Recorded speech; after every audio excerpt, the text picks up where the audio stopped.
ये है Alto 800 2010 model है, फर्स्ट ओनर।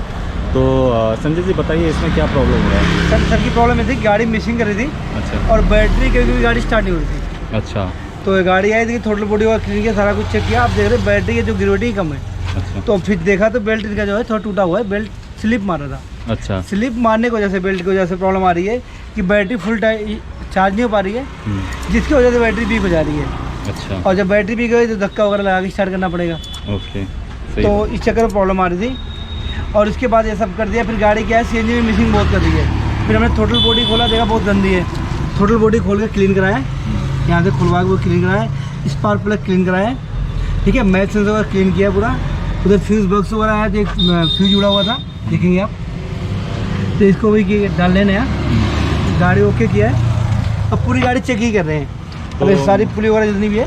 तो मुझे बताओगे बेल्ट अगर खराब हो जाता है तो क्या क्या प्रॉब्लम आते हैं? बेल्ट अगर आपके अल्टरनेटर का बेल्ट ख़राब होता है, अगर ज़्यादा ख़राब होगा तो अंदर लाइट आ जाएगी अल्टरनेटर की, अल्टरनेटिव की। हाँ।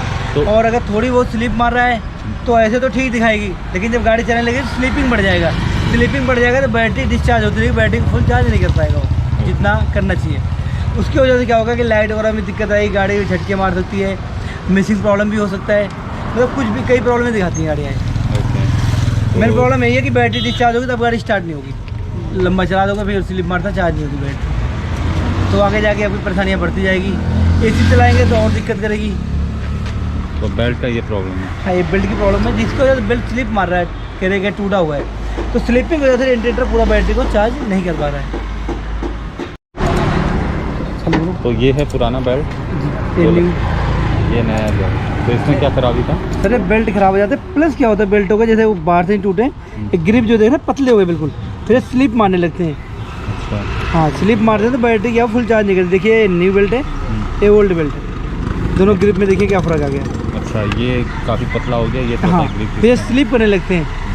स्लिप करेंगे तो बैटरी पूरा चार्ज नहीं करेगी आपकी, जिसकी वजह से प्रॉब्लम आएगी। लोग इसको ध्यान देते नहीं है। कई गाड़ी क्या प्रॉब्लम?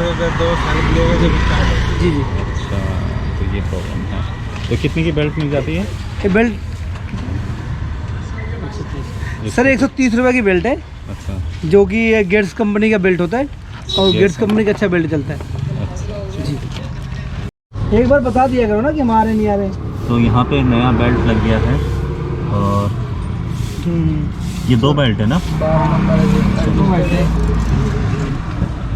इसके टोर कहाँ मिल जाएंगे? जरूरत नहीं उसकी, सीएनजी वाला बोलता है 12 नंबर एक में ही आता है बस।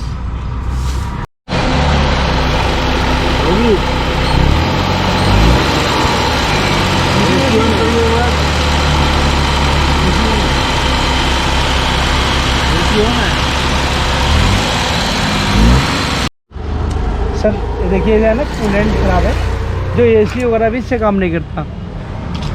देखिए गाड़ी हीट होगी, कूलेंट खराब है, कूलेंट की ही दशा हो, रेटर में ऐसा दिखता हो तो रेटर को भी क्लीन कराना चाहिए। तो रेटर क्लीन कराओ, प्रॉपर सफाई करा के उसके बाद नया कूलेंट डालना चाहिए, क्योंकि नहीं रेटर चौक रहा आपका, गाड़ी हीट दिखाएगी, प्लस एसी कट मारेगी, और फिर एसी कट मारेगी, गाड़ी हीट दिखाएगी, माइलेज और पिकअप में फ़र्क आएगा। तो कोशिश करें कि जिस गाड़ी की इस कंडीशन में हो, रेटर कस्टमर को बताएं और रेटर खुलवाएं, खुलवा के क्लीन कराएं, क्लीन वगैरह करके प्रॉपर, उसके बाद नया कूलेंट डालें। ठीक है। तो कितने किलोमीटर में कूलेंट आपका जो है 30,000 किलोमीटर पर चेंज करना चाहिए, जो रूल है कंपनी का, हर पर 30,000 में चेंज कर देना चाहिए। अगर टाइम नहीं मिलता तो 40 चला लो, कंडीशन हिसाब से कर लो आप। कूलेंट हो गया, गेयर ऑयल हो गया, स्पार्क प्लग हो गया, ये हर 30,000 पे चेंज होते हैं आपके।